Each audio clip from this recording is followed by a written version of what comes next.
In a move that surprised everyone, Pope Francis showed up at St. Peter's Basilica wearing remarkably casual clothes, almost modest. However, it wasn't just his clothes that got people talking. What he did right after caused strong reactions, especially among the most observant churchgoers, an act full of symbolism, which some interpret as a possible turning point, but which manifests itself, quite evidently, as a clear contradiction with respect to the Pope's words and actions in recent years. What was it all about? Keep watching to find out. Last Sunday, as the Jubilee of the Sick Mass ended, something unexpected happened. Without any warning, Pope Francis appeared in St. Peter's Square, specifically in the sanctuary, that area in front of the main altar where the Holy Father usually presides over ceremonies. At an unusual hour, when most of the pilgrims had already left for lunch, the Pope made his entrance through a side entrance little known to the public, the so-called prayer door, which connects the basilica with the Santa Marta residence. Back in his wheelchair, accompanied only by his nurse and bodyguards. The sight surprised the few people there, leaving them even more impressed by the unexpected event. What really amazed everyone, however, wasn't just the Pope being there. It was what he was wearing. Unlike the previous Sunday, he wasn't wearing his white papal suit or his usual skull cap. Instead, he wore a simple poncho over his shoulders. Underneath, you could see a long-sleeved shirt, probably a thermal, and dark pants. For many, it was a unique occasion to see the pontiff in such informal attire and simple clothing inside the Vatican Basilica itself. Many have wondered if it was a deliberate symbol, a conscious renunciation of formal appearance, or rather a clear indication of a more serious physical fragility than expected. The Pope went to the back of Bernini's baldachin, where restoration work is being done on the Cathedra Petri. He exchanged a few words with the restorers, thanked them. Then, he paused for a moment of prayer at the tomb of St. Pius X. A simple gesture, but extremely meaningful. And this is where the chronicle intersects with history. Why, of all people, Pope Pius X? Why this solemn gathering at his tomb? The official version says that the Pope has deep respect for his predecessor.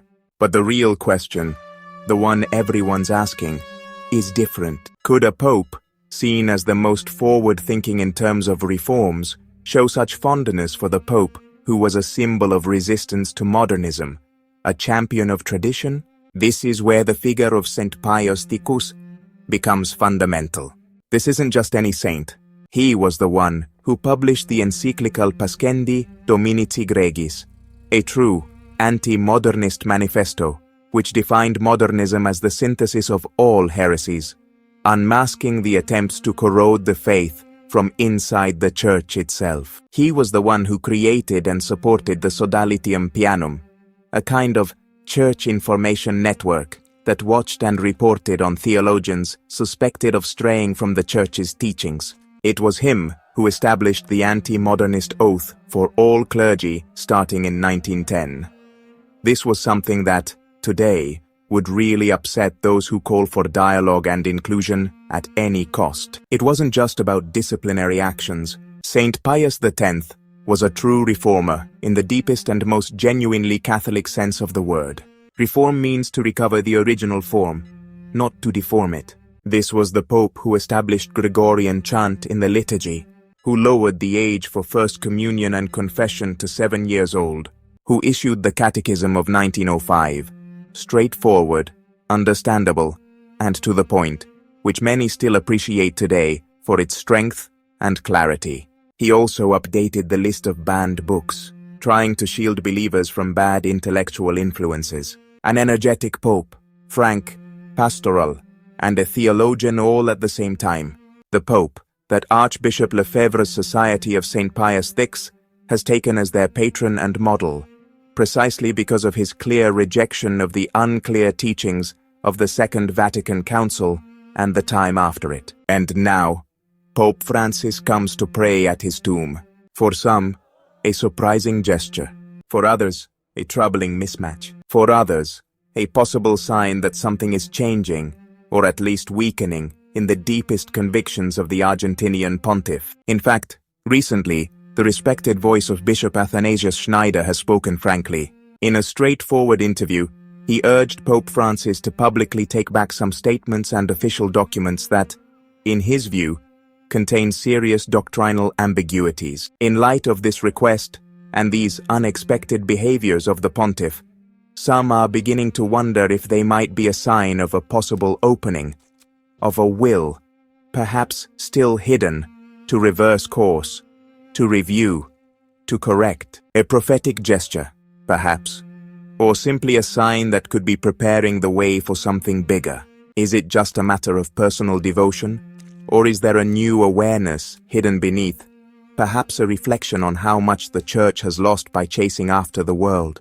The question is relevant, and it's not the first time that, with his often puzzling style, Pope Francis has raised questions that he deliberately leaves unanswered. Now, the fact that Pope Francis, who imposed strict restrictions on the celebration of the Tridentine Mass with the motu proprio Traditionis Custodes, shows such devotion to St. Pius X, can only seem like a striking contradiction. Some have interpreted this visit as an opening toward traditionalists, almost a gesture of unspoken reconciliation.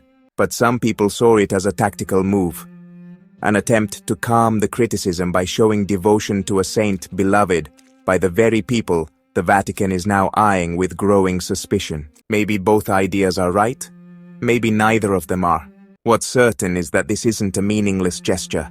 Praying at the tomb of the ultimate anti-modernist pope, while in many dioceses the celebration of the traditional Latin Mass is forbidden, even for the most devout and obedient groups, has a strong taste of contradiction and raises questions that go beyond the pontiff's physical health. Meanwhile, the most attentive Catholics, those who aren't satisfied with newspaper headlines or official statements, observe, pray, and wonder. Because when a suffering pope appears without papal vestments before his predecessor, who made the defense of orthodoxy his mission, it's never just a private visit. It is, whether he wants it or not, a message. And maybe a warning too.